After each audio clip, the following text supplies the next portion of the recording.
You're listening to Living in Spain podcasts with David Wright.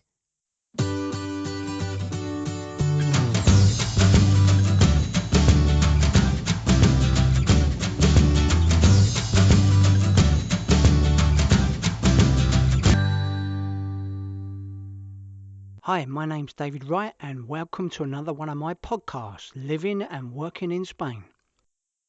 Okay, so today's guest, we've got James Rothwell, who lives in Madrid. So, hi, James. Hi, David. Hi, how's it going? How are you today? Great, great. And so, James, where are you from originally in the UK? So I'm originally from the Northwest, from Chester. Right, and how long have you been living in Spain now? I've been in Spain now for 15 years, and all of those years I've been here in Madrid. Lovely. And so, just for the listeners, can you tell us, James, what is it you're doing here now for a living in Madrid? Yeah, sure. I work as an English teacher. I teach adults. In the past, I have taught children as well, and I work in the private sector. So I've had different experience working in private academies, but now I'm self-employed. I do a mixture of things: business people. I do face-to-face classes, telephone classes, and online work as well. Great. And James, you say you're self-employed. I was self-employed here for about 10 years. A lot of people are a bit scared about going self-employed because it's around €300 a month to pay you're self-employed. But some people don't understand that you can do absolutely anything once you're self-employed. It doesn't restrict you to doing one thing. What do you think about going self-employed? Do you think it's a good idea?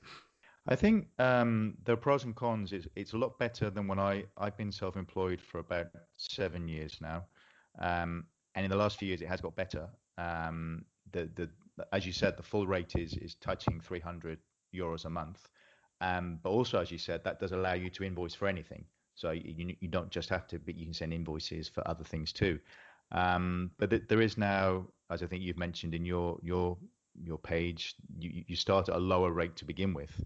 So I think now it's €60 at the beginning. And things have improved with being self-employed. For example, at Christmas when I don't work, and in the summer, because as an English teacher there isn't much work going in the summer, I come off that system. So you can sign off it if you like. So I'm not paying the 300 12 months of the year. Yeah, there's this is what a lot of people don't understand. A friend of mine works here as a plumber, and he stopped his autonomo, self-employed, while the crisis has been on with the virus, and he started up again a couple of days ago. You can put it on a hold, on freeze. Obviously, you lose some of the benefits to that, but the thing is, what people don't understand is once you do go self-employed, you get your health system all included, and it's not just for you; it's for your wife or your children or anyone living in your house. So Brits, are worried about getting the health insurance now, which can be pretty expensive. But this is another thing I say to them: if you go self-employed, you can work as what you like, and you get all these benefits included. So maybe it's not such a bad deal in the end. Yeah, and I think especially when people are starting up with the lower rate, because it like we've said, it's not the 300 to begin with.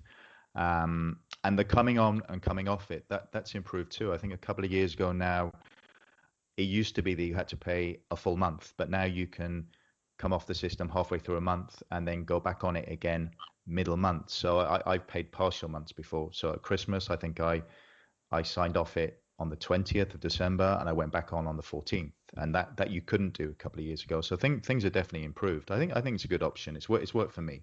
What would you give advice to people that are thinking of coming here to Spain to live and want to teach some English or Spanish here as a sideline? What qualifications would they need? Is it easy to get into?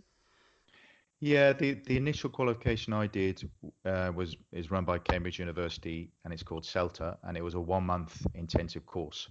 And I think in the UK now they're charging between 13 and £1,400 to do that, which is quite an investment. But it's 1 month intensive, and it is a good course, and that's recognised by, I think, all private academies across certainly Madrid, and I think on the coast as well. Other than that, I would recommend you could just trying, I know, advertising locally, having your own Facebook page set up. It can be a quite good sideline. Um, and you don't necessarily have to be qualified. You could try it and see how you felt teaching people on a one-to-one basis. And if you liked it, then you could look at the qualification. Because the qualification I did you can do it in Spain as well. It's not something you'd have to do before you came here. So, James, what as living here in Spain as long as you have, what I mean, you don't need to tell me how better off it is here. I personally, I think that, and I'm always telling people that. But do you think you have a better life here in Spain than where you were before in the UK? Yeah, I think so. I mean, I'm from Chester originally, but before I left the UK, I was living in London, and now I live in Madrid. So that's quite comparable, the two capital cities. Um, and definitely all the things I do here in Madrid, my social life and my day-to-day life, I prefer here, not just because of the weather, but just the way of life. Let's say it sounds like a cliche, but it's really worked for me, and I think it does for a lot of people. I think for a lot of people, it's a positive change, definitely. And what was the thing that made you move to Spain? What made you choose to come to live to Spain in the first place? I was just looking for a change. I don't know if I had a midlife crisis when I was about 30 or something. I was looking for a change. Um, I was happy in London with the work I was doing. I wasn't teaching English, but I had a good job and I enjoyed it. But I felt like doing something different. I'd done a bit of traveling. I'd seen other countries, and I just wanted to have a bit of an adventure. And I didn't plan. I never imagined that 15 years later I'd be living here still. It was just for a couple of years just to see how it was. But no, I'm really settled here now. Great. And James, what one bit of advice would you give the British expats in Spain group members? I think probably two things.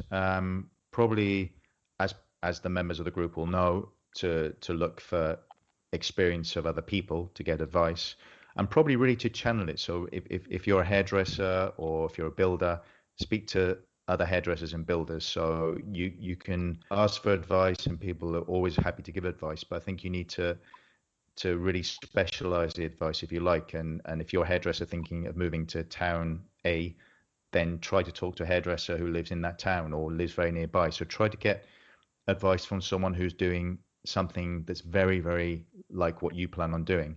That'd be my first uh, tip. And then second of all, I think it's really important, and I know you have the same opinion, to learn the language and do as much as you can on that before you come, because it just makes it so much more comfortable. Um, I mean, how you can't plan to be fluent before you come here, but little things will be so much easier, not only administration, but just your daily life, just like, in the supermarket, at the bar, that'd be more enjoyable as well. So I think Great. I think by having some Spanish before you come, it can make it less stressful when you're sorting out things like connecting your electricity or your water or the Vodafone, whoever you try to talk to someone in a shop to buy a phone, and also from a social point of view, I think it just more enjoyable. Exactly. All my sentiments exactly, but it's nice to hear it from another Brit that's been here more than a few years. So, maybe this will sink into some of the listeners.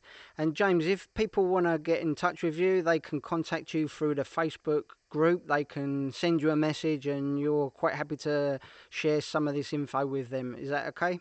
Yeah, of course. If anyone has any questions, especially if people are thinking about, compared to my advice before, if anyone's thinking of coming to Madrid to live here, or they're thinking of teaching in Spain in general, then I'd be happy to answer any questions that anybody has. Just send me a message on Facebook. Great. Thanks, James. And just before we go, the virus, the dreaded virus, how are you getting on in Madrid? So I hear you're still on phase zero up there in Madrid, and you can't get yourself out and get some tapas like we can down here in Almeria. No, yeah. Well, actually, it's pouring down with rain at the moment. So even if our terraces and the bars were open, I don't think we'd have the weather for it. But it's been quite bad here in Madrid, yeah. And I'm in the very center, so uh, it's quite hard here because there's so many people living here. So it's quite, when you go out for a walk, even it's yeah. Let's hope the situation improves bit by bit. Okay, well, it's great. It's nice to have you here with us, James. Thanks very much, and I'm sure you're going to get a few messages in the Facebook group. So, Okay, that's great. Thanks for the chat. If you have enjoyed this podcast by David Wright, then you will love his new books. Out now on Amazon and Kindle, packed with money-saving tips and information on living and working in Spain. Just go to livinginspainbooks.com. David also has a popular blog for expats in Spain. Come and take a look now at BritishExpatsInSpain.com.